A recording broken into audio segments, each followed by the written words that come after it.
Hey, Dr. Casterman, I think we're ready. Okay, it's 12 o'clock, March 16th, 2023. We'll go ahead and call the meeting to order. This is Protocols, Medications, and Devices Standing Committee. Shelley, go ahead and start us a roll call, please. All right, Amber Rice. Here. Erin O'Connor. Present. Brian Smith. Here. Chester Keith. Here. Bronco Casterman. Here. Art Gamer. Present. Heather Miller. Jason Johnson. Here. Josh Gaither stepped out of the room. He'll be back. Mark Hansen. Matt Shaw. Present. Paul Dabrowski. Philip Hannon. Gary Brand.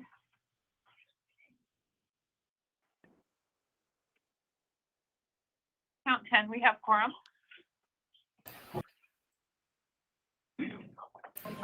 Hi, Shelley. It's Heather Miller. I missed you. Thank you, Heather.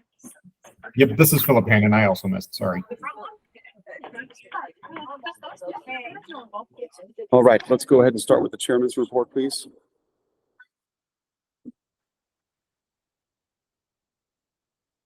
We'll go ahead and show the committee attendance record here.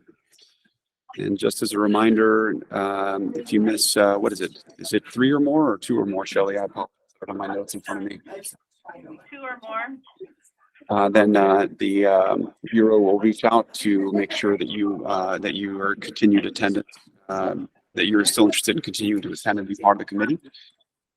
At this time, we have no vacancies to report. Bureau report, Chief Garcia. All right. Good afternoon, Dr. Castro Morin and committee members. We have quite a few items on the Bureau report. For Arizona Department of Health Services updates, I will be brief and just say we are in the middle of legislative session. If there are any questions about bills making it through the process that have impacts to EMS or trauma, please let the Bureau of EMS and Trauma know if you have any questions. We always stand ready to respond if there are any questions right now during legislative session. Secondly, the Bureau this year is working on several rule updates. We continue to meet with stakeholders to review and revise our ambulance rules. We also right now have just completed a 5-year rule review on trauma rules, and we have identified some administrative updates, things just to make it more clear and concise, fix some typos. And we have put together a draft that we will be posting shortly for stakeholder comment. So any questions on legislative or rule updates, please let us know. We are always here, always available if anything comes up. Some of the other updates are we have hired new staff. We have with us this afternoon Sebastian Thomas, who's joined us to help oversee our first responder opioid prevention grant and our naloxone Leave Behind program, which we will highlight next. We also have Jim Archer, who is our new enforcement investigator, who's joined the Bureau this past month.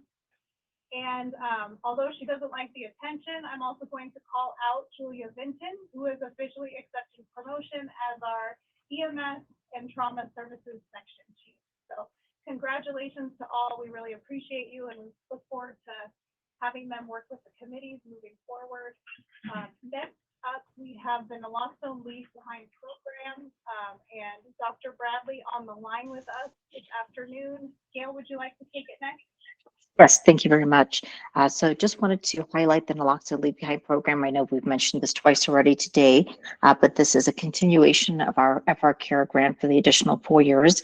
The focus of this grant cycle will be on the EMS naloxone Leave Behind program. The Education Committee just approved the training curriculum, so that will get finalized here shortly. And we are also finalizing the process for ordering naloxone and delivering it specifically to EMS agencies. With the naloxone, agencies will get a resource guide that's specific to their geographic area and includes resources for patients who would like assistance with any substance use disorder. So we are excited to get going with that. We're hoping to go live within the next few months. When we are ready to go live, we will send out communication via Gov Delivery, our 4 regional councils, as well as several other EMS listservs that we have access to. Happy to open up to any questions if anyone has any.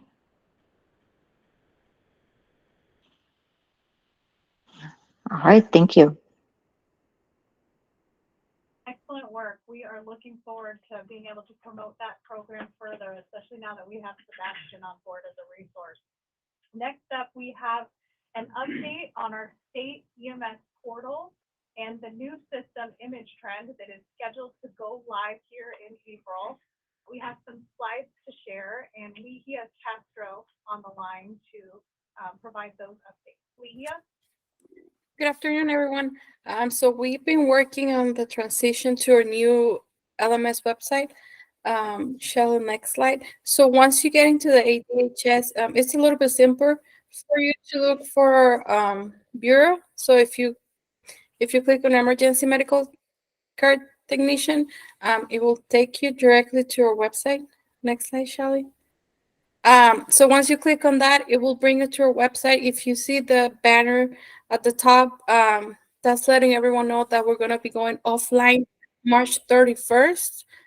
So we can transition to our new system that will be going live the first week of April. Next slide. I apologize. Sorry for the interruption. Shelley, are we seeing the slides for the online audience? Yes, I am seeing it on my screen. Okay. Must be something on my end. Okay, I apologize. On the next slide, you can see that our web page is also going to be, it's also very mobile friendly. You can see the tabs, you can access everything and see everything the same way that you do as you do on the web page from your computer. If you click on login and EMS services, it will take you to our EMS trend news site. So next slide, Charlie. These are the new services that will be available in the new portal. We'll still have the EMCT certification. Some of the new ones that we'll be having are going to be the certificate of necessity application, their ambulance license application, and then the trauma and base hospital applications will be available in there as well. And that's a screenshot of what it will look like for some of the applications, and this is what the login page is going to look for us. We'll be adding more information on how to reclaim your account. If you had how to claim your account, if you had a previous one with the system, you should already have one in the new system. But we're also going to have information on how to create a new account and an FAQ page for you to log in. And then we'll have a video as well, several videos showing how to log in and how to claim the account and how to fill out the applications.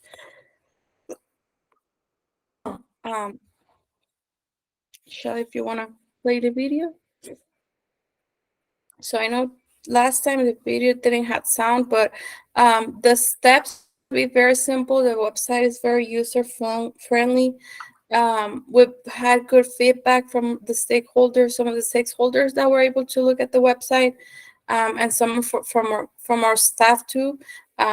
We put a lot of time into making the system as user-friendly as possible for everyone that's going to be using it.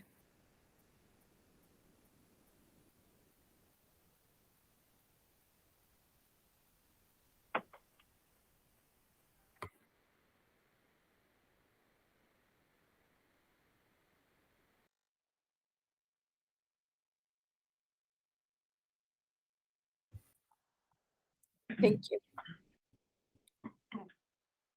Big thank you, Ligia. I know it's been a huge lift for you and the entire Bureau team that's been working to push the system live. And just as you said, we've received some great feedback from the stakeholders that have helped test the system. We will be doing a couple more rounds of testing, and we're really looking forward to April. Please let us know if you have any questions, but this is exciting stuff. For us to be able to now track some workforce trends and other things that we were not previously able to do in the old portal. There are a couple more things on the Bureau report to cover.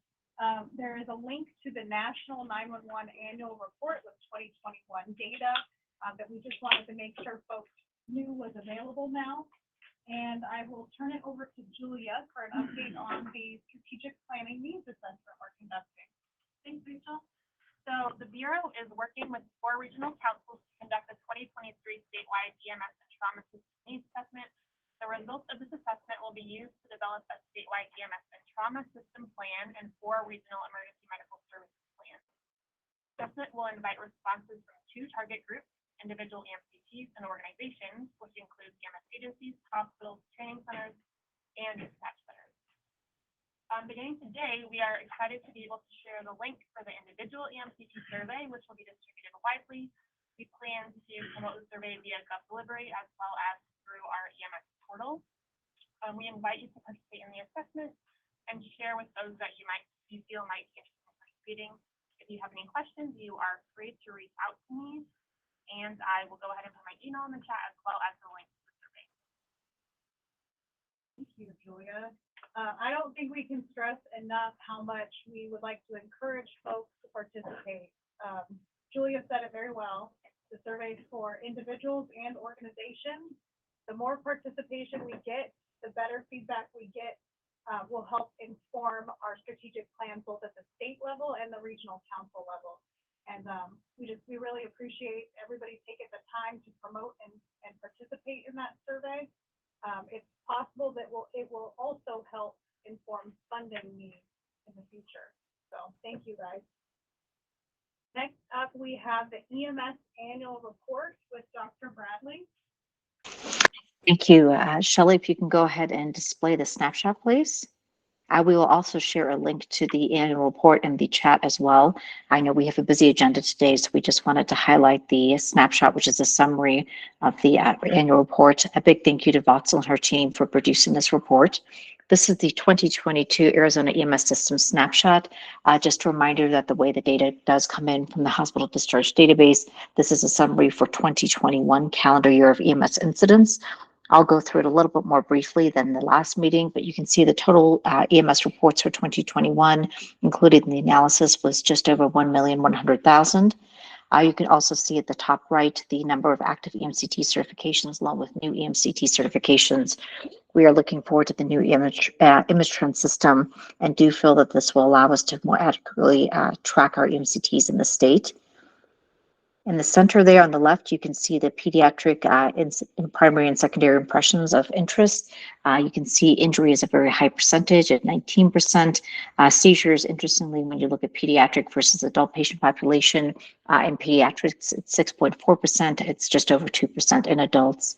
And if you evaluate the county specific EMS incidents per 100,000 Arizona residents, La Paz County currently has the highest incident per 100,000. If you can scroll down a little bit further, the last 2 sections, you can see the prevalence of primary and secondary impressions category of interest. You can see, again, injury a very high percent at 14%. We've included substance use and psychiatric disorders as well as cardiac arrest, and then mortality rates at the bottom as well. So just wanted to very briefly give a high-level overview of this. We will make sure that the link is there. I saw that was added. Thank you, Kim. When everyone wants to go and get more details. And just a reminder that we do have the real-time 911 dashboard that was displayed in the last meeting as well, which has data from the previous week of EMS incidents across the state. Any questions that I can answer?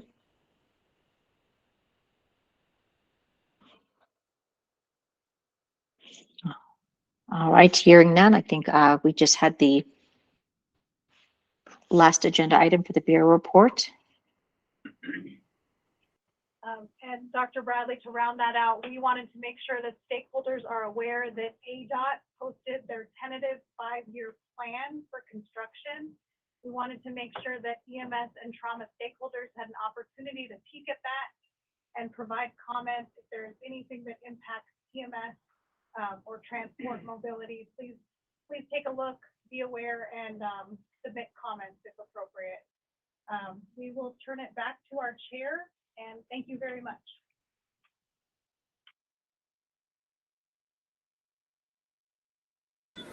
All right, thank you so much for those updates. Great work. Excited to review the EMS 2022 summary. So we'll go ahead and start with our discussion items. The first one is to discuss, amend, and approve draft minutes from the November 27, 2022 meeting. That's attachment 5A. Can I get a motion?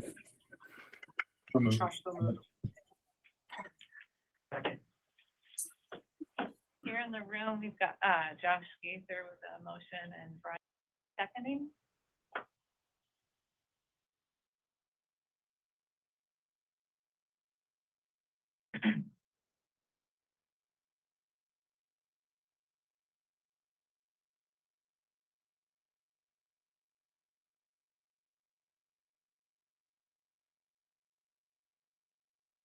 Any amendments needed?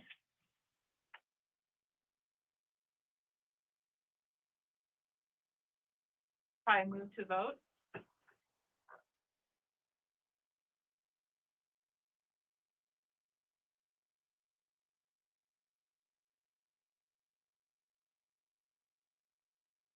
Dr. Castro-Marin?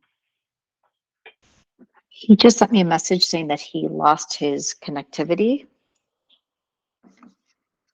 And a vice chair? Yes, okay. Can we call this one to vote? All of them say, aye. Aye. Aye.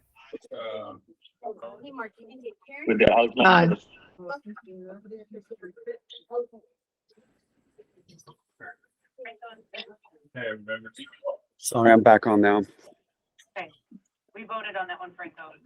Okay, so that was the agenda item, is that right? Or the previous agenda approval? Yep. The minutes Okay. from November were approved. Now we're on to the minutes for February. Thank you. Thank you. So we'll discuss amendment of draft minutes from our special meeting that took place last month, February 16th, 2023. Can I get a motion? Amber. Any discussion? All right, the motion carries. We'll vote on that. Oh, excuse me. All those in favor of approving the minutes from the special meeting, say aye. Aye. Any opposed? Any abstentions? Thank you. The motion carries.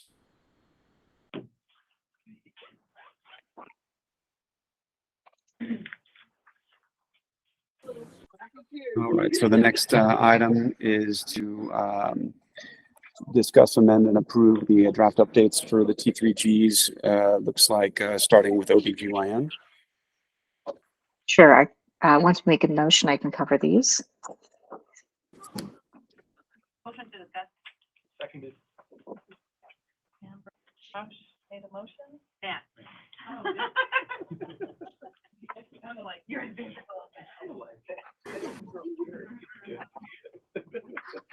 Did we hear a motion? Yeah.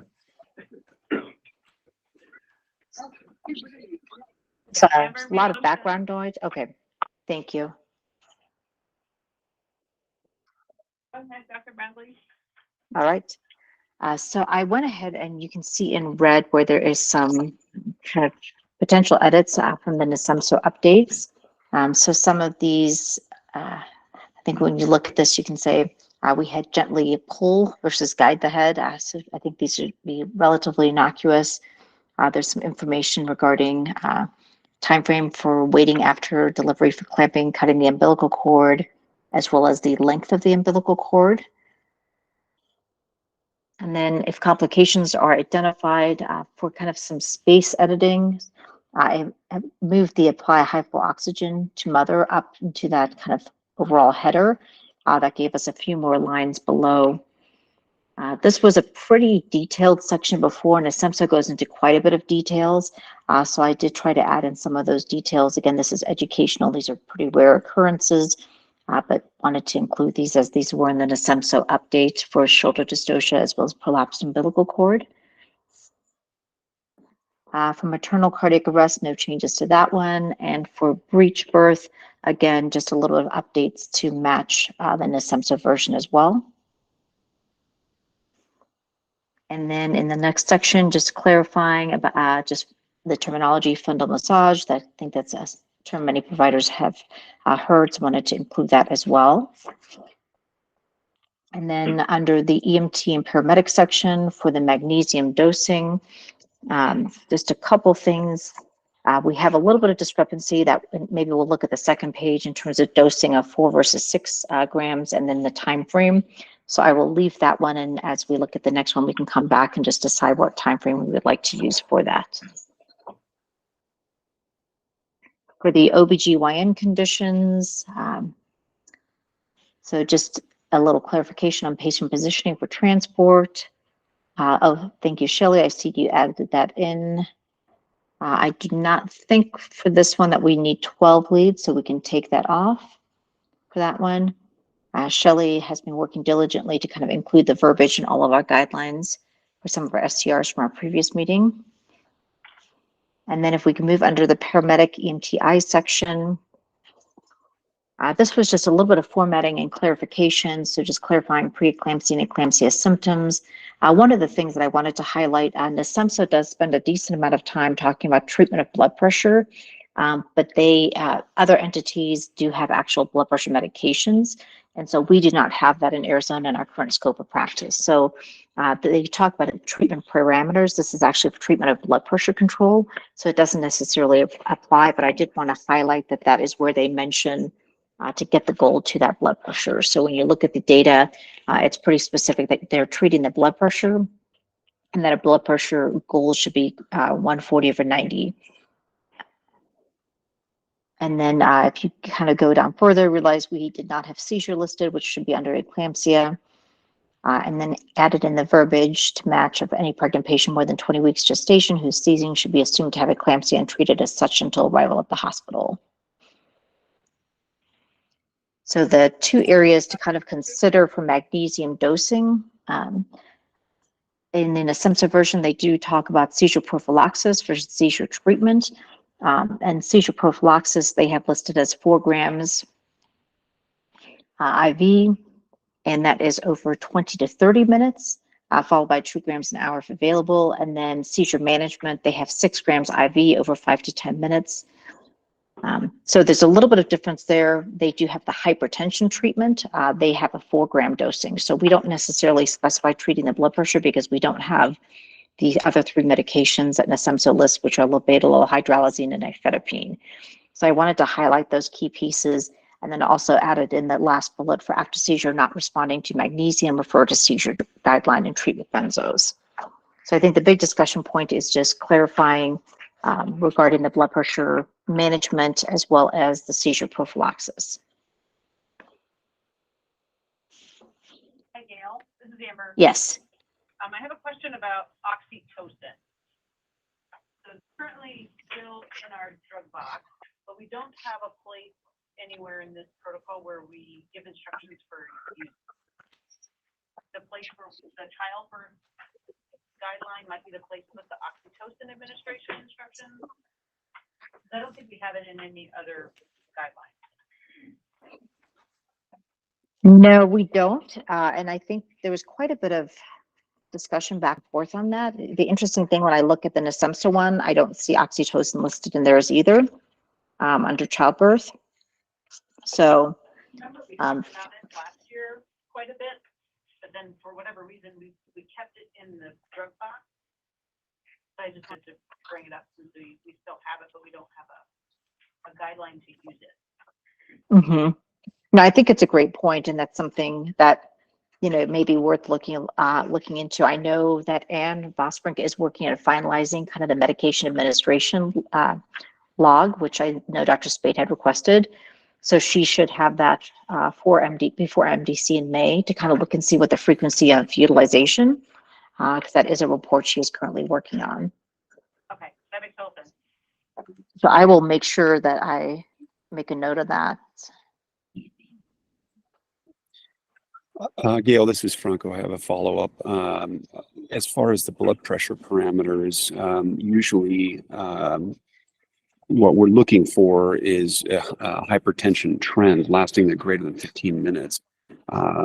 Is there an opportunity for verbiage to help understand that it's not necessarily a single pressure above the 160 over 110 that would necessarily indicate aggressive treatment? I mean, we certainly can, and I know in talking to our MFM providers, they've kind of said if you've got someone who's symptomatic and having elevated readings, there's probably more harm in waiting on treatment. I think part of the issue is with that's in treating the blood pressure, whereas our dosing is really more specific to seizure management. So I think that's the thing I wanted to highlight, because NSEMSA really splits the treatment of this into two separate issues. One is blood pressure management, and the other is seizure prophylaxis or seizure treatment. So it's kind of two separate things. And the other thing is that our bulleted list really seems to not may perhaps oversimplify the visual changes just to include and blurred vision. But there's other symptoms, visual complaints that are included, including spots, float, loss of vision, etc. Yes, we could certainly separate that out. So spots, floaters, float vision, and loss of vision. Vision loss. Great. Yes, that's a good pickup. We can certainly add that in. It's an additional bullet.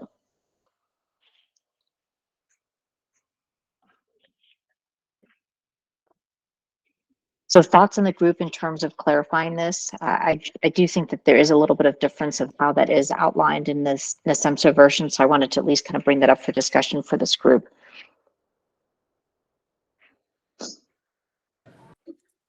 I would certainly support splitting the prophylaxis versus management dosing and listing both.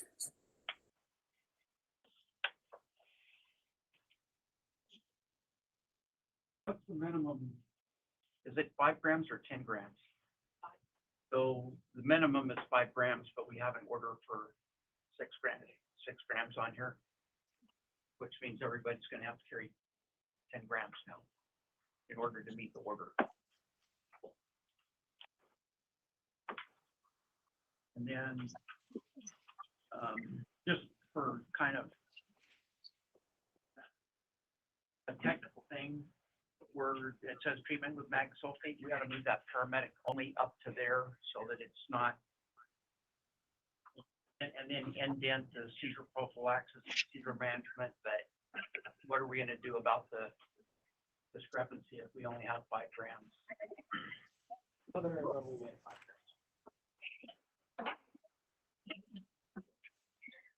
I mean, I think in terms of the minimum requirement versus the treatment discrepancy, that's going to be hopefully a guide. I think if someone's actively having a seizure, the recommendation is 6 grams with additional magnesium once you're 6 grams finished. So I think this would be an opportunity for agencies and their medical directors to discuss what they would like to carry in terms of magnesium.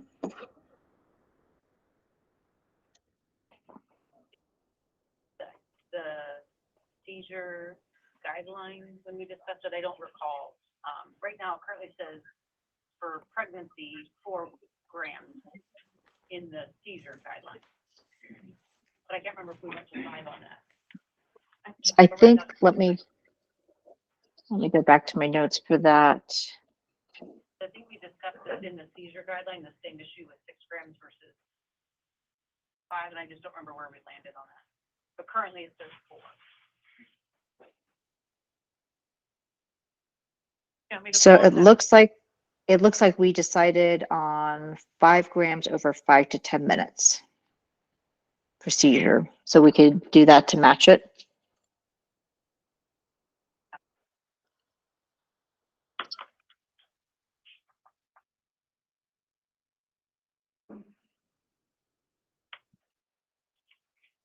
And then if we scroll just back up to the bottom of the childbirth one.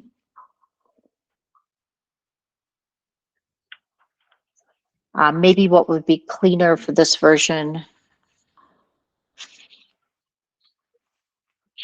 I'm just looking to see if we have space to put in both dosing options here to match.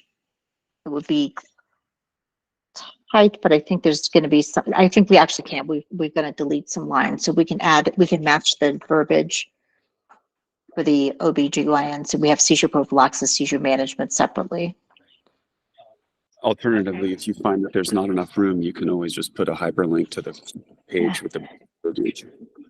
Yeah, I think once we delete the other lines, looks like we've got at least 3 lines that will be deleted, so we should be able to fit that. And then we'll also make sure we add the visual changes to the symptoms part, so we'll make sure that those match as well.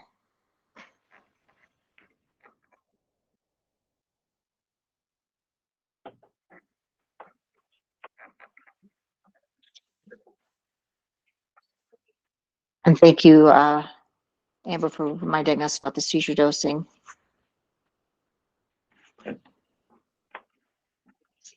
So I think this should clarify now on both with seizure and OBGYN. We should have all 3 consistent now.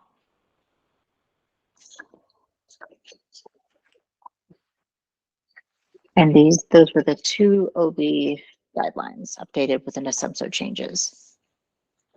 Dr. Bradley, this is Matt. Just to go back to oxytocin, the NSMSO guidelines have it listed under postpartum hemorrhage as recommended. Is that something that right now we just say for the OB guideline that postpartum hemorrhage refer to shock, but that doesn't really include, our shock guideline doesn't include oxytocin. Do we want to add that down at the bottom? So NSMSO has a separate postpartum hemorrhage guideline. Well, It's like a subsection. But, okay.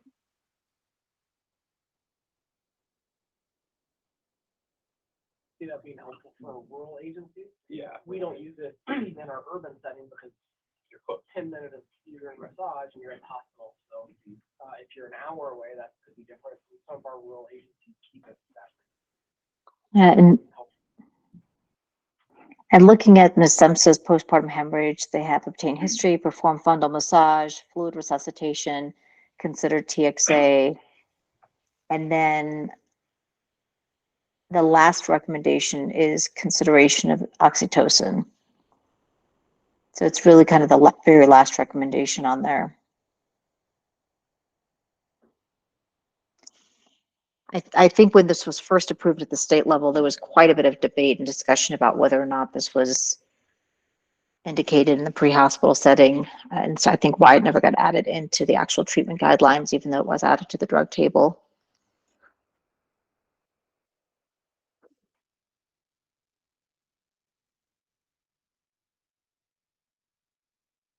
Certainly for the agencies with longer transport times, it seems reasonable that might be administered with benefit.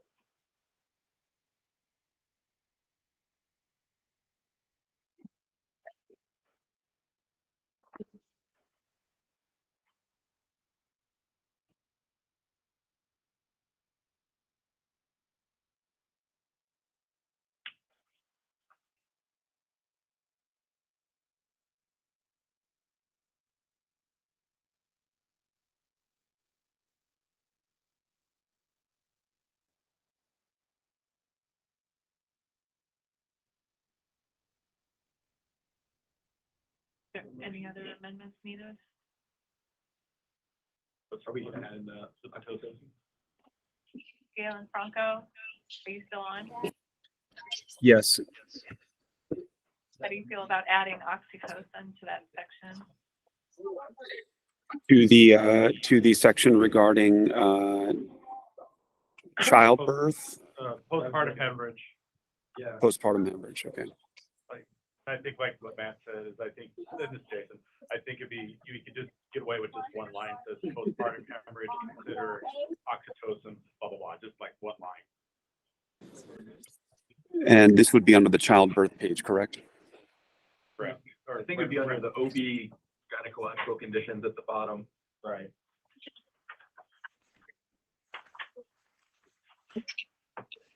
Specific to postpartum hemorrhage, I think if we were to add it, it would need to be under childbirth, where we do talk about like fundal massage. The one consideration is you know, TXA is listed before that per NSEMSO. So that's like the last intervention is oxytocin. So I don't know that I would start adding verbiage for oxytocin without really specifying all the other interventions and treatments first, because it seems like we're not going in the kind of direction of national recommendations.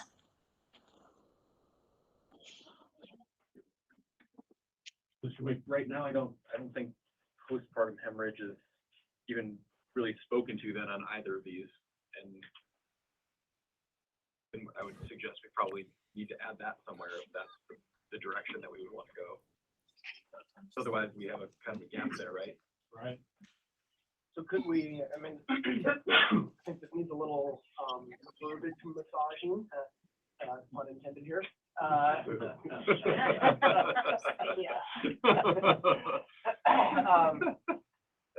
we're not going to accomplish here. So would it be okay to suggest perhaps that Dr. Bradley and Dr. Castro-Moran work on a line to add in postpartum hemorrhage, including the doses of oxytocin, as kind of the friendly amendment that's here, and then with the stipulation that we will go back and look at the actual utilization numbers for oxytocin before we finalize that at the end level.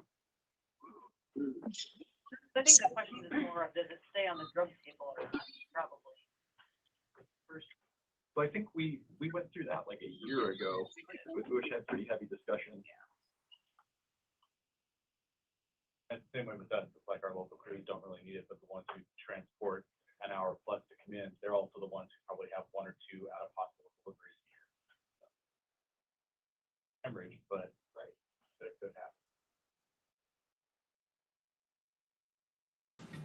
I agree with Dr. Gaither's proposal in terms of at least looking at the utilization numbers to help guide, and then we can certainly go offline and try to see how we're going to fit, because we're really running out of real estate on both of these pages as well. But I mean, either way, the postpartum hemorrhage, of itself should be addressed somewhere on these pages. Just TXA and not oxytocin. It is a gap here. I think, I mean, we could probably fit it in by adding just postpartum hemorrhage : and then take in front of after delivery. That would give us space to then kind of, no, down, sorry, right where you were. That's the whole postpartum delivery section, hemorrhage section. Keep going down. So where it says after delivery massaging the uterus fundal massage, that is all your that's your normal postpartum hemorrhage initial treatment. So it would kind of read postpartum hemorrhage : after delivery massaging the uterus fundal massage. Finish that sentence. If bleeding continues, consider TXA with the dose, followed by oxytocin with the dose. So I think we could actually fit that in there. Like So that. help control bleeding, and then after control bleeding, if bleeding continues, consider TXA with the dose next to it. So just put blank like XXX, followed by oxytocin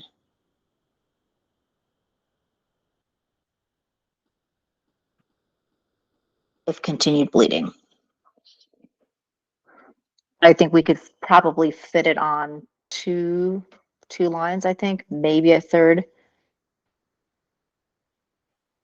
That we could either delete them. 3 lines with all those apply high flow oxygen, so we probably have space.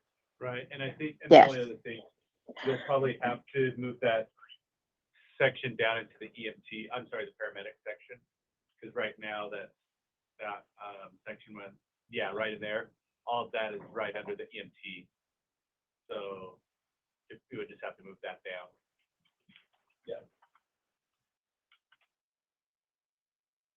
All the first parts could remain. Yeah, The everything, drugs, yeah. we need to move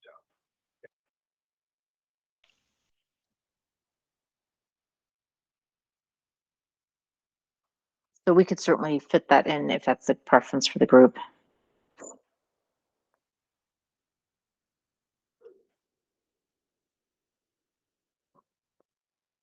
It is interesting that the necessity ones don't include any dosing for either medication. Any other comments as based on the changes we've made so far?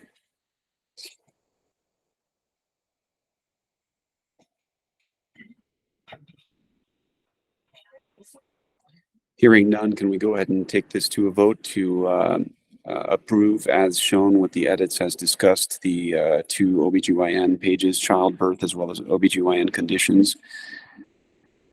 All those in favor of approving, say aye. Aye. Aye. Any opposed? Any abstentions? And the motion carries. Thank you. Next, we will look at discussing and amending and approving the draft updates for the T3G appendix and preface pages.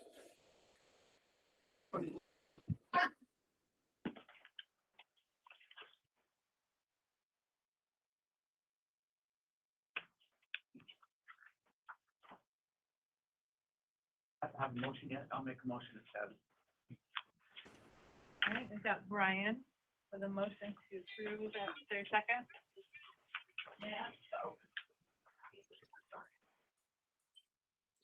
Thank you. Any discussion? I have one comment on this, I think, and that is the new page for utilization of over-the-counter medications. This is a substance policy statement. It's available other places. Putting it in here just means that if that ever gets changed, then we have to come back and find it, remember it's here and fix it. The other thing is there's a statement in here, because this is old. It's been around for several years now. It says the Bureau does not currently regulate the administration of over-the-counter medications by EMCTs, which I believe is no longer true. There needs to at least be an exception in here because we added OTC analgesics for pain and fever into Table 1, and therefore it is regulated by the Bureau now. So I think this should go away, and then if we need to come back and either make it go away totally or put the exception in there and reissue it as a new substantive policy statement. But I'm good with all the rest of it.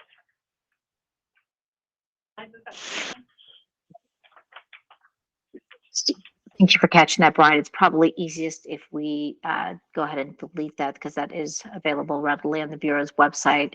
I think we would have to get permission and to open and update that document. I don't know when that will happen. So I think probably the easiest fix is to not include that currently. The page I have doesn't have a slide number on it that I can see. It's like 11. I think it's 11. Utilization of over-the-counter medications by Arizona EMS agencies. That's the title at the top.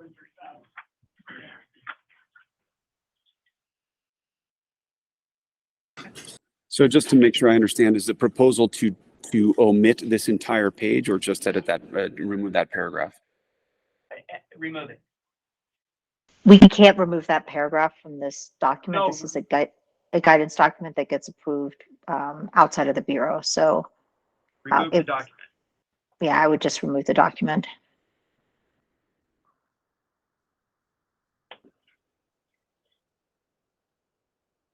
Brian and Dr. Bradley, this is Rachel. Just to add on here, if this content within this document, the T3Gs, is going to be most current when it is approved, another thing we could talk through with our administrative council and rules group is we just remove the guidance document entirely from existence and we defer to this information as the most current information. It is a process in the background going through the rules process, but we can certainly talk about that if this is going to be the most current information. Thank you, Yeah, Chief. you may not even need to reference the guidance document if you wanted to approach this a different way.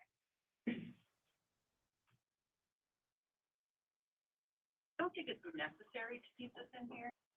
Have the dosing of the medication listed within documents where they need to be listed. So I think, I would be in favor of just simply removing it from this document and not making reference to the guidance document at all. Easier, and then if you need it, you can always just reference our doctor cell.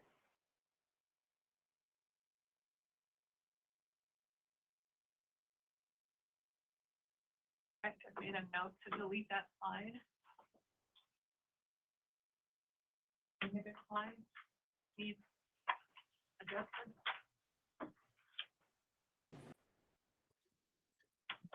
Kelly, could you go to, yeah, right there on slide 13. Can you scroll down just a little bit? Right there in the middle of section. The wording Agronox is used for a lot of stroke TIA patients. I just would like to see a recommendation that we change the wording there just to clean that up. Agronox is used for, or you could say commonly used for stroke/TIA patients.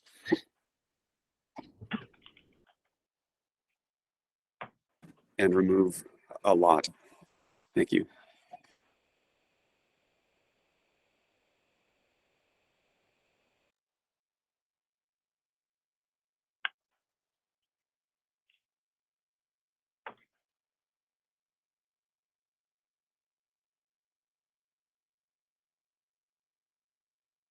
Any other comments on this group of pages?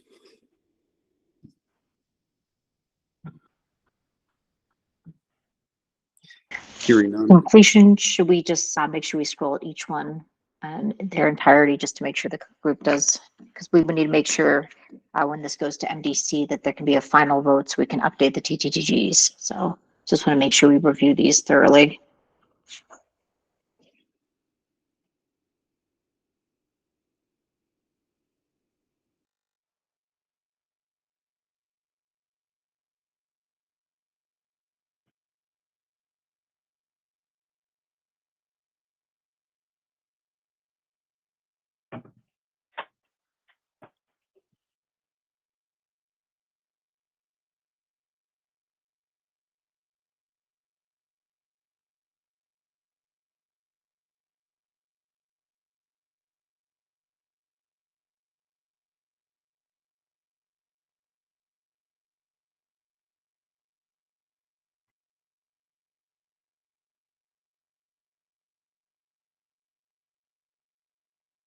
One question with this second one, because it says,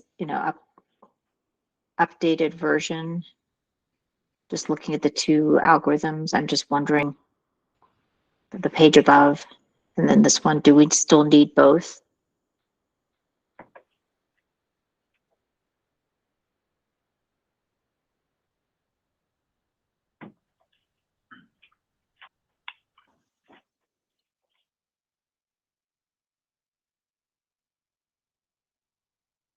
Is anyone kind of looking at, EPCR systems, do they even take a non-testable? I have not seen that go through on at least two different EPCR platforms. EMS charts allows for non-testable as an option. Sorry, I couldn't hear that. EMS charts allows non-testable to be an option for here. But we don't know if it's on all platforms. I have no idea. Right. So I think maybe this is Jason. Maybe for this particular version, we keep both of them in until we know that all platforms take the updated version, and maybe the next time we do the T3Gs, we just drop the first one and just keep the most updated one.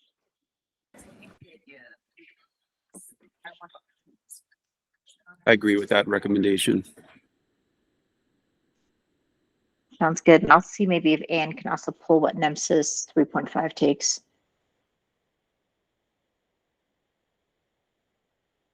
Testable, like a, make a sense. You want to say, or is it? I don't get that.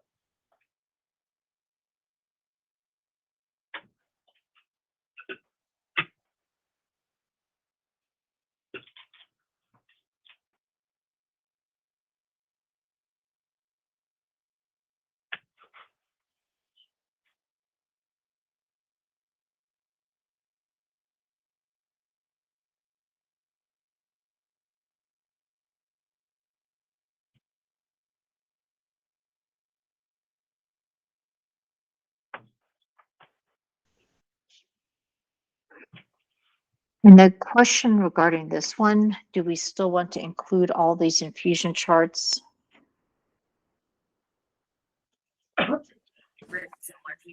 I had also noticed that it seems like if we still include dopamine in the drugs box as an optional, it seems to make sense that we keep the calculation, at least for dopamine. Hey, Margo, it's Sarah. Hey, I just have a question. So sorry.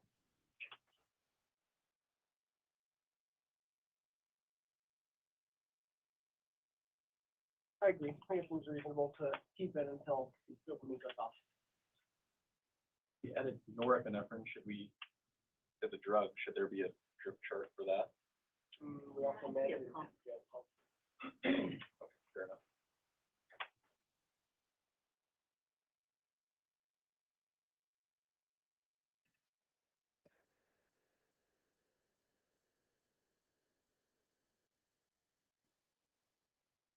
This is Erin O'Connor. I'm not familiar with dicumarol at the top of this page, and the anacinidine dione are even still, are those on the market and available? Down below at the top of the vitamin K antagonists. To my knowledge, I thought warfarin was the only one commercially available at this point. Dicumarol is old, and then the anacinidine I'm not familiar with. I would absolutely defer to your judgment and say that we can probably delete both of those. I was gonna just look up on reference real quick, LexiComp, to see if there were any listings for the other two, but I suspect they're a little outdated. Yeah, acinocumarol is the only other one that's listed, and that's an international agent that wouldn't be available in the US. So warfarin should be the only one under that category. Thanks, Dr. O'Connor. And then it's Shari. Is the ticagrelor spelled correctly? For the Brilinta? Up a page. I think it's up a page. Yeah. I don't think that's spelled right. No, it's not. On the left, Shelley, triagrelor, what it has red underneath it, yeah. It should be like TICA GRELOR.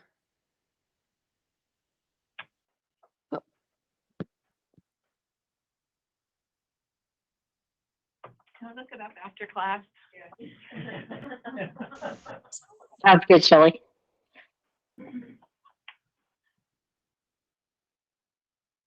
Check the vitamin K on both columns. Warfarin, Coumadin, and warfarin. Yes, you'll delete everything below the Coumadin / warfarin box under vitamin K antagonist. We Coumadin and warfarin and delete that. Yeah, that one. And then any other medications on this list that look outdated? I know we've had this list for many years now, probably a decade at least, so it's certainly a possibility. There's some other outdated drugs on here too.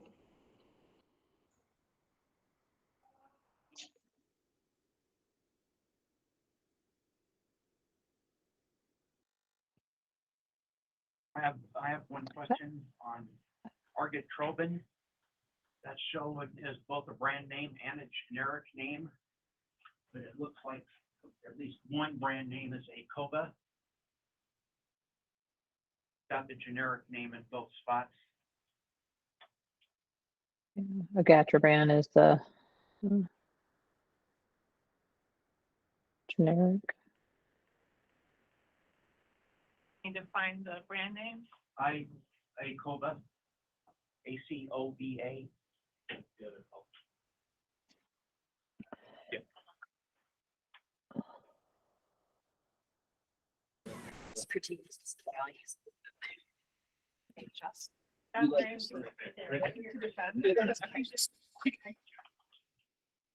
Brand name? That's right now is the generic name. So they need to. the building. Perfect. And I don't know about Lapirudin, if that's still on the market or not. I'd have to, that's an older one, and I don't know if it's still around. I would probably need to.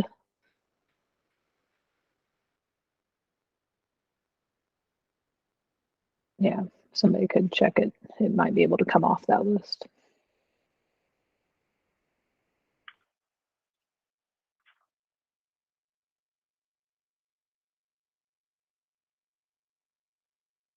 It looks like it was discontinued in May of 2012.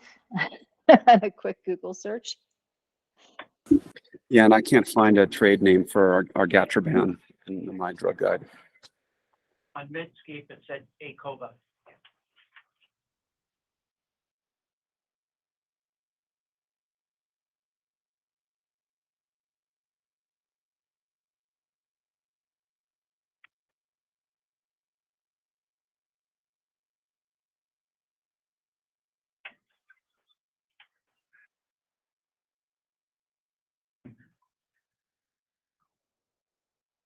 All of them?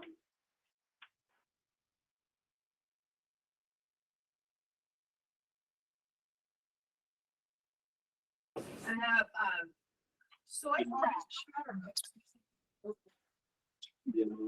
So why don't we go ahead and keep moving down so we can see the rest of the pages, and then we can try to get to vote.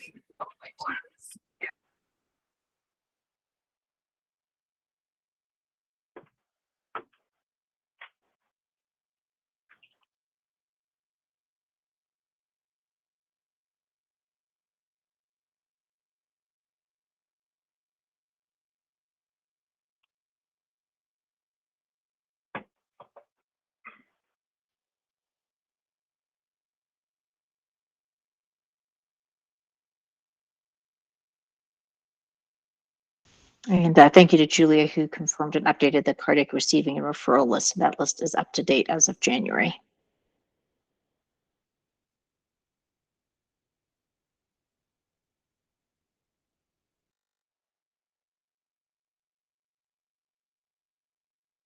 It looks like the rest of it looks pretty good.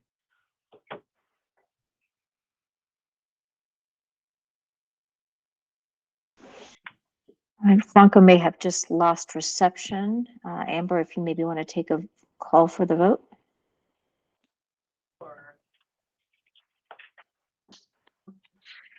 I'll motion to approve with the amendments that we made. I will second that. That's all in favor of approving the attachment by B, say aye. Aye. Hi. Aye. Any opposed? Aye. All right, motion passes.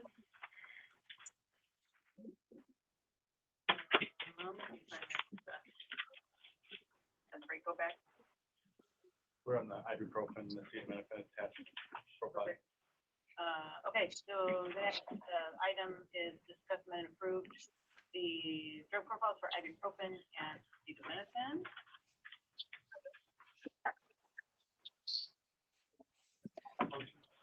I have some recommendations for modifications to those two documents, if that's possible. Yeah, go ahead.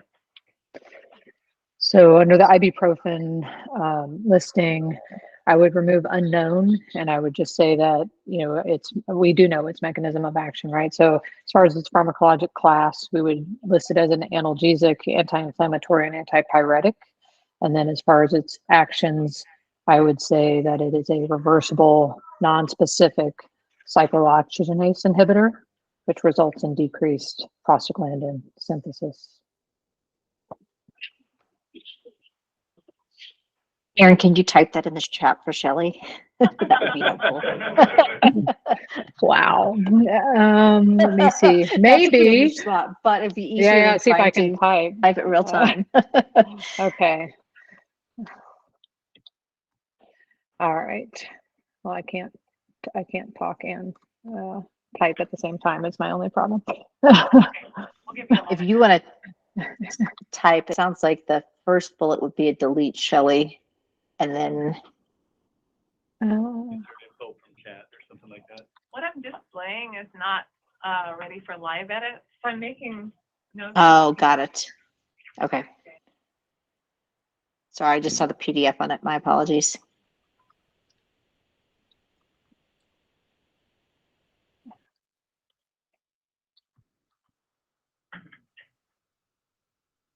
I knew I should have taken that typing class in high school.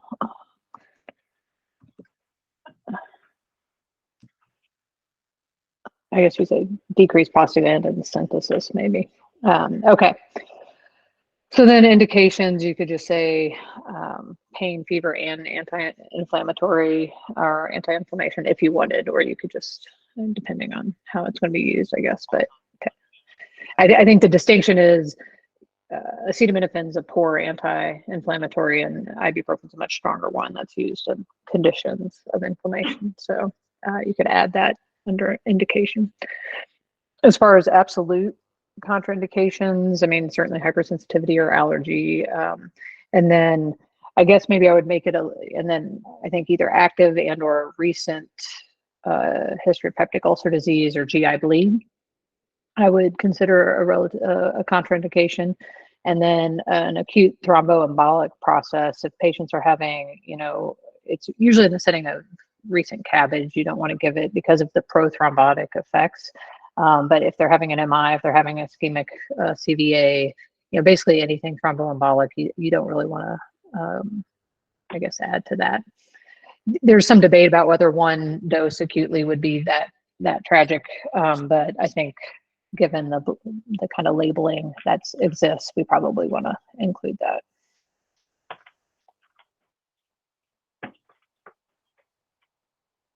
And then you could use, you could leave, I guess, using caution with patients with hypertension, fluid retention, heart failure, and advanced renal disease. I guess they're just saying, if you're volume overloaded, particularly in CKD patients, you don't want to go giving them ibuprofen. That would be okay. I don't know where the severe skin reactions, red peeling or blistering is coming from, I guess.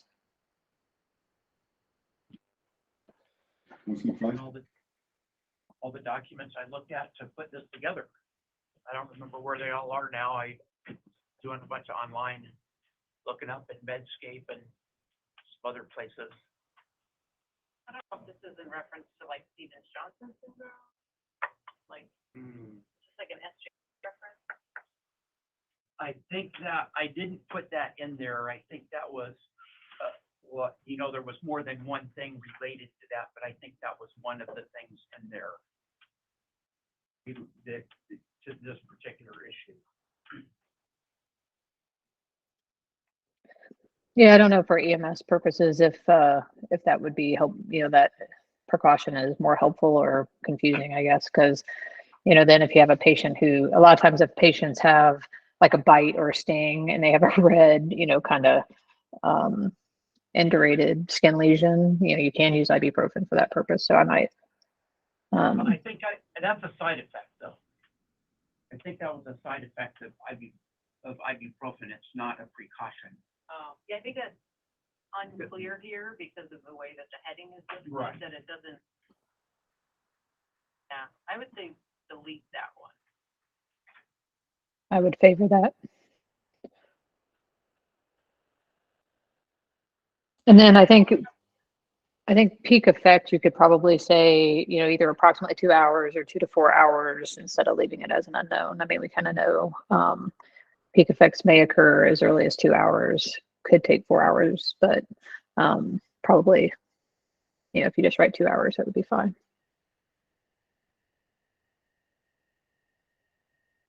So I have a question about the indications section.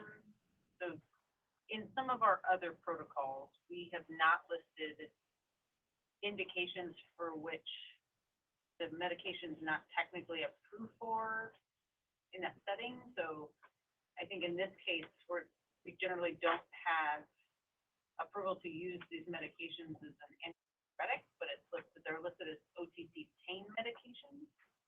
It's on the drug box list that way, though. pain medication? Is it?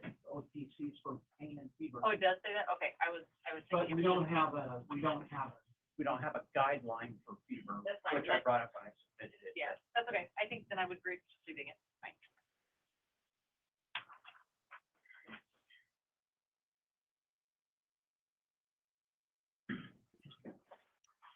And then I Did also you have any some, more? not about ibuprofen. I do have more regarding acetaminophen. Shirley, do you need more time to write down? I have an edit on the first box for pharmacology in action, to remove the word unknown. And Erin had some notes about adding Anti-pyretic. pyretic, yeah, and then also its action.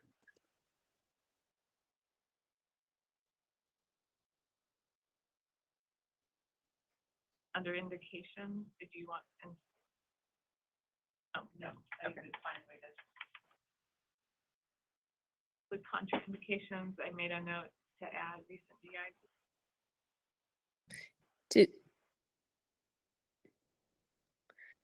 Do we need anything on a caution, like with anticoagulants?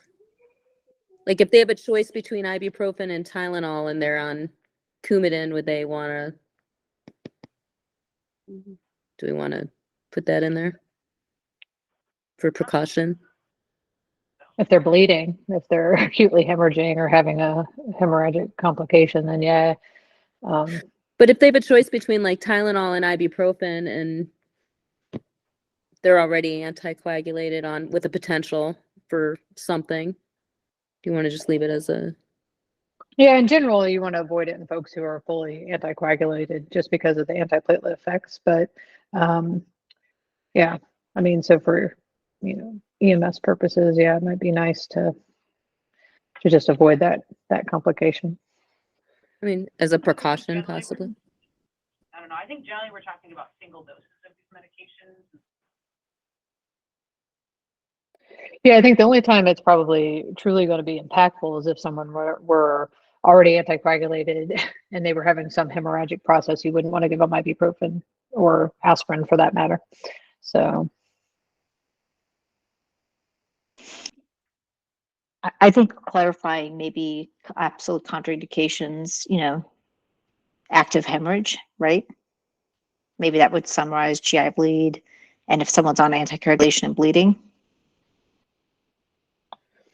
yeah, I think that would be reasonable. I do think, the fact that if you have a history of peptic ulcer disease, and especially active peptic ulcer disease outside of, separate from GI bleed, that could be a relative contraindication too.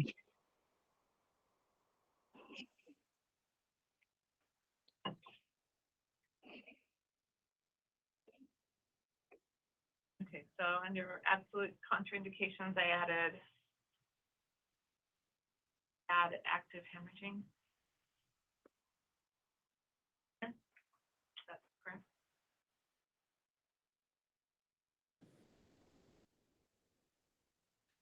Yeah, and then the only other thing under absolute contraindications is if instead of that perioperative pain in the setting of cabbage, we could just say, acute thromboembolic process, or recent cabbage, because that's the main concern with any COX, 2 inhibition is the increased risk of forming a blood clot.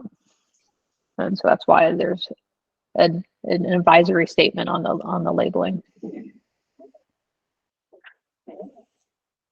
Trying to figure out for EMS, I think post cabbage might. I'm just trying to think. I think if we say acute thromboembolic, they probably aren't going to know what we mean by that. Just simplifying it for pre-hospital, essentially saying, is there a time frame post cabbage that it's generally not recommended? I don't know. I personally don't know if there's a time frame that's been established. Okay.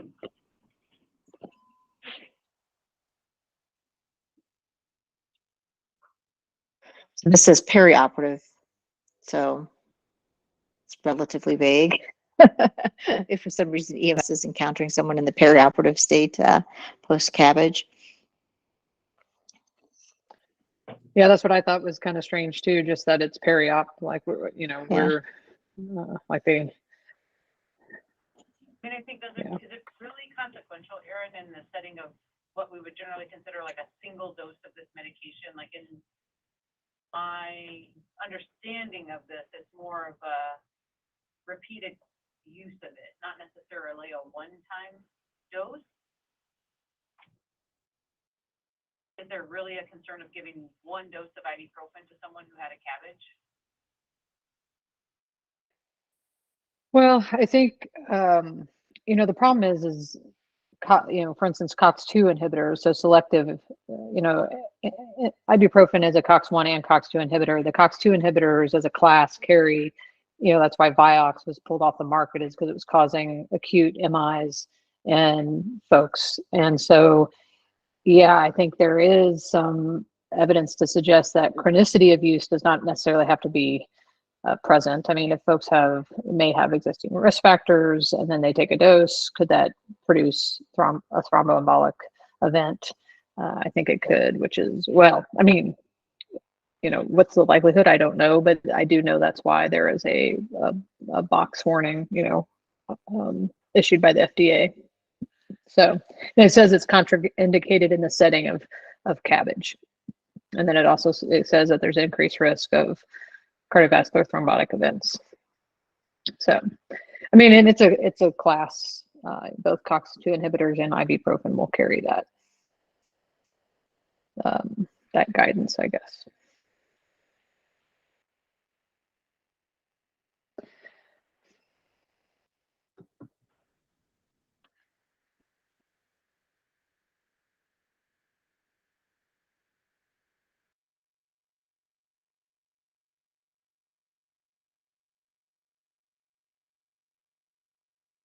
Shelley? So maybe we could leave it as acute post, The takeaway, what? acute post cabbage. How about that? Okay. Post coronary artery bypass graft. Yeah. And it leaves a little bit up for interpretation since we don't have a time frame, but we're just basically saying that, if someone had a cabbage 3 years ago, that's not a contraindication. Acute is a relatively new time frame for EMS. I think that might be a good compromise. So under absolute contraindications, is it 4 bullets, the hypersensitivity, the acute post-cabbage, the active? Hemorrhage. Hemorrhage? Yeah.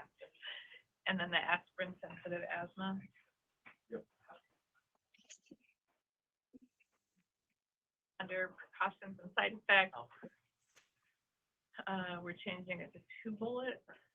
May cause GI discomfort and use caution if patients. Going to remove the severe skin reaction. Skin reactions. Are we adding in avoid inpatient blood thinner or no? Say that again, Shelley. The precautions and side effects section, Mm-hmm. I've got 2 bullets now. May cause GI discomfort and use with caution of patients with hypertension, and then the rest of that line stays.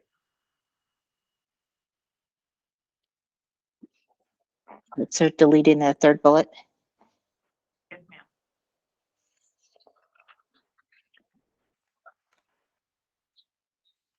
That could be either 2 hours or 2 to 4 hours. All right. What Erin said. I think Aaron had said we could use 2 hours. That's a simplified version. I think that's fine. All right.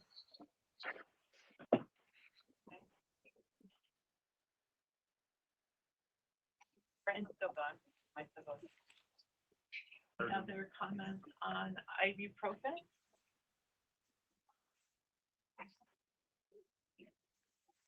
Erin, did you have more comments you said on acetaminophen? Yeah. So under pharmacology and actions, I would, there's a lot of conjecture about how acetaminophen works, and some we know and some we don't know, but I am not familiar with NMDA and substance P necessarily as much. There's some animal data on maybe perhaps substance P and some other, like some will say serotonergic pathways, cannabinoid pathways, and the TRVP1 pathway, which is where that substance P probably comes from. I don't think any of that's relevant or germane. It's more in animals and not well established in humans. I think I would probably just simplify it as its pharmacology or its pharmacologic class is non-opioid analgesic and an antipyretic. And I think we can just say it inhibits prostaglandin synthesis and central indirect COX-2 inhibition is its primary mechanism of action. Shelley, do you want me to type that in the chat? Please, I'll speak for Shelley. Yeah. So I got the 2 bullets. First 2 would be non-opioid analgesic, second bullet antipyretic, and the third bullet, the mechanism. I'll let you type that one in if you're good with that. Yeah. So yeah, because it's antipyresis, is mostly probably its central inhibition of COX, and it's an indirect inhibition. So that's, and then like I said, there is a lot of other implicated pathways that I don't think need to be part of this necessarily, nor have they been substantiated in humans. So I didn't spell inhibits right. Inhibits. Okay, so its mechanism of action. Oh my gosh, I can't type. Sorry, Shelley. There you go. Where are you typing this, Dr. O'Connor? Where am I typing this? Oh, is it In the not showing chat, up? Shelley. It's in there. Okay. It's in the chat. Thank you. Found it. There's so many places to look. I know. Sorry, I didn't know. Was there someplace else I was supposed to put it? I No. didn't. Goodbye. So, all right. And then as far as, let me see, what else did I have on this one? I think indications, yeah. So pain, basically analgesic and antipyretic, absolute contraindication or contraindications. Yeah, I think allergy to APAP or any component of the formulation, and then severe hepatic disease or severe, active hepatic disease, however you want to say that. And then down to the precautions and side effects. If you want to scroll down just a little bit. I think there's a lot of verbiage there that we could probably cut. I think the main precaution is do not administer at doses that exceed the maximum daily recommendation, which is 4 grams daily.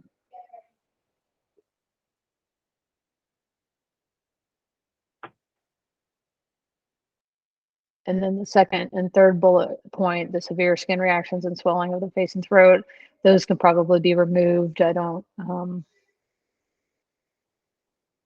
even the rat, I think the rash, hives, difficulty breathing, those are all signs of allergy. So I don't know that those need to be there. So then we would just have the single bullet about not exceeding the maximum daily dose of 4 grams for adults. Yeah, Obviously be a weight-based limit for children. that's right. And you can make it 150 mg per kg if, which is the conservative dose. There is evidence that you could go as high as 200 mg per kg, but doses greater than, well, no, actually, before I say that, I don't disregard what I just said. I'm thinking of the toxic dose. I'm thinking of the overdose, the toxic dose is the 150 mg per kg. I don't know that we want to write that. That's not therapeutic necessarily for kids.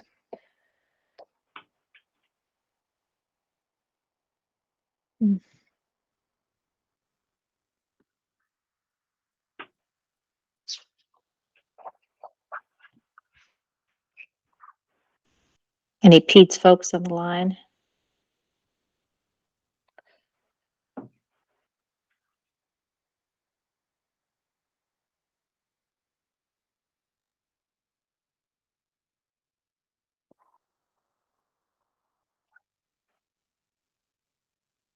I definitely know 150 milligrams per kg is usually not toxic in children, but at the same time, I don't know that that's the maximum recommended therapeutic dose.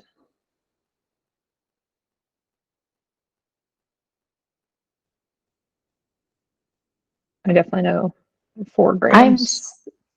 I'm Go ahead. seeing on a quick search 75 That's what I'm seeing too. mg per kg.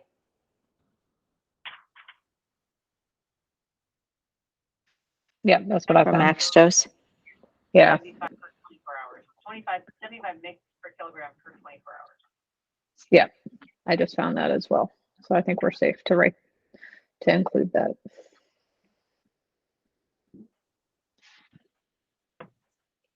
To clarify the adult and peds maximum dose, do you think it's worthwhile including any of the other sentences from that first bullet?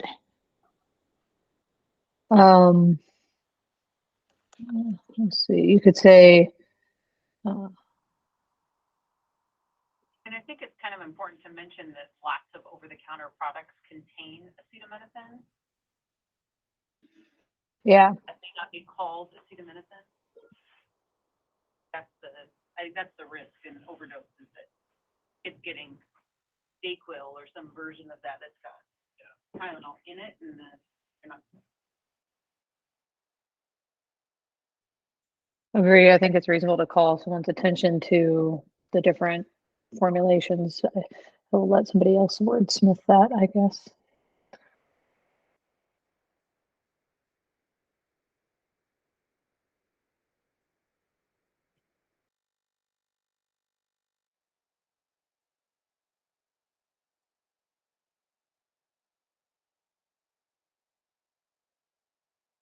Big words for that, Shelley. Well, I crossed off the first sentence and I kept do not exceed the maximum recommended daily dose. Want any further? Shelley, it's very difficult to hear you right now. If you can, All right. I heard the, Under precautions and side effects? Yes. That first bullet, I deleted the first sentence. I kept the second one. Do we want to keep the third one? Or are we substituting Yes. with that max? Okay. the max dose will be part of the do not exceed maximum daily dose of acetaminophen, comma, and then we'll include the dosing, and the chat, Aaron, just put that language in so we can match the chat. Okay. And then we'll delete the first sentence. And I think other than that, it's probably all reasonable to keep. And then deleting the bullets that have severe skin reaction, swelling of face, and rash type. Correct, yes. Are we adding language about lots of OCC contains acetaminophen? That is listed, I think, already up there. It's in there, yeah. Okay.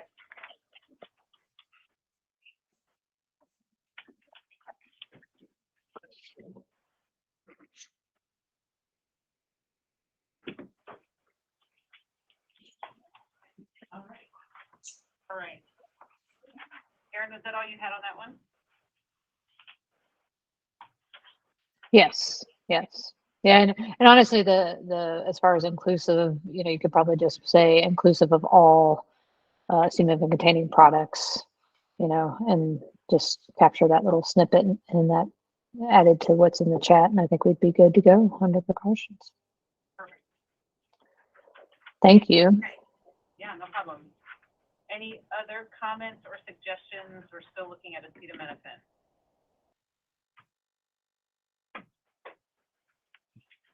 Okay, if there are none, I can take a motion to approve ibuprofen and acetaminophen drug profile. With those changes. All in favor, say aye. Aye. Aye. Any opposed, say nay.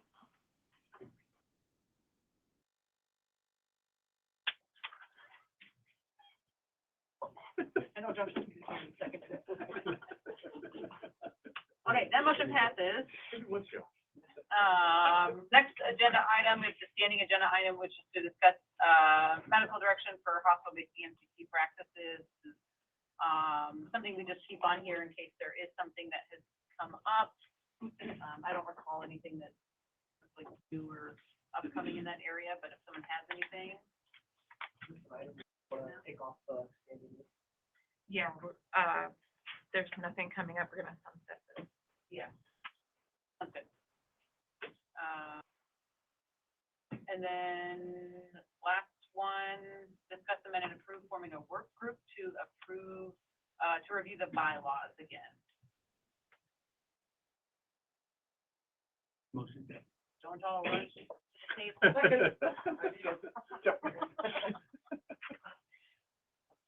All right, all in favor of forming a work group for the bylaws, say aye. Aye. Any Aye. opposed, nay? Perfect. Anyone that would like to help out Franco with the bylaws, please let him and Shelley know. Next item on the agenda, if there are agenda items to be considered for the next meeting, please send these to Shelley. Her email is listed here. Moving on, call to the public.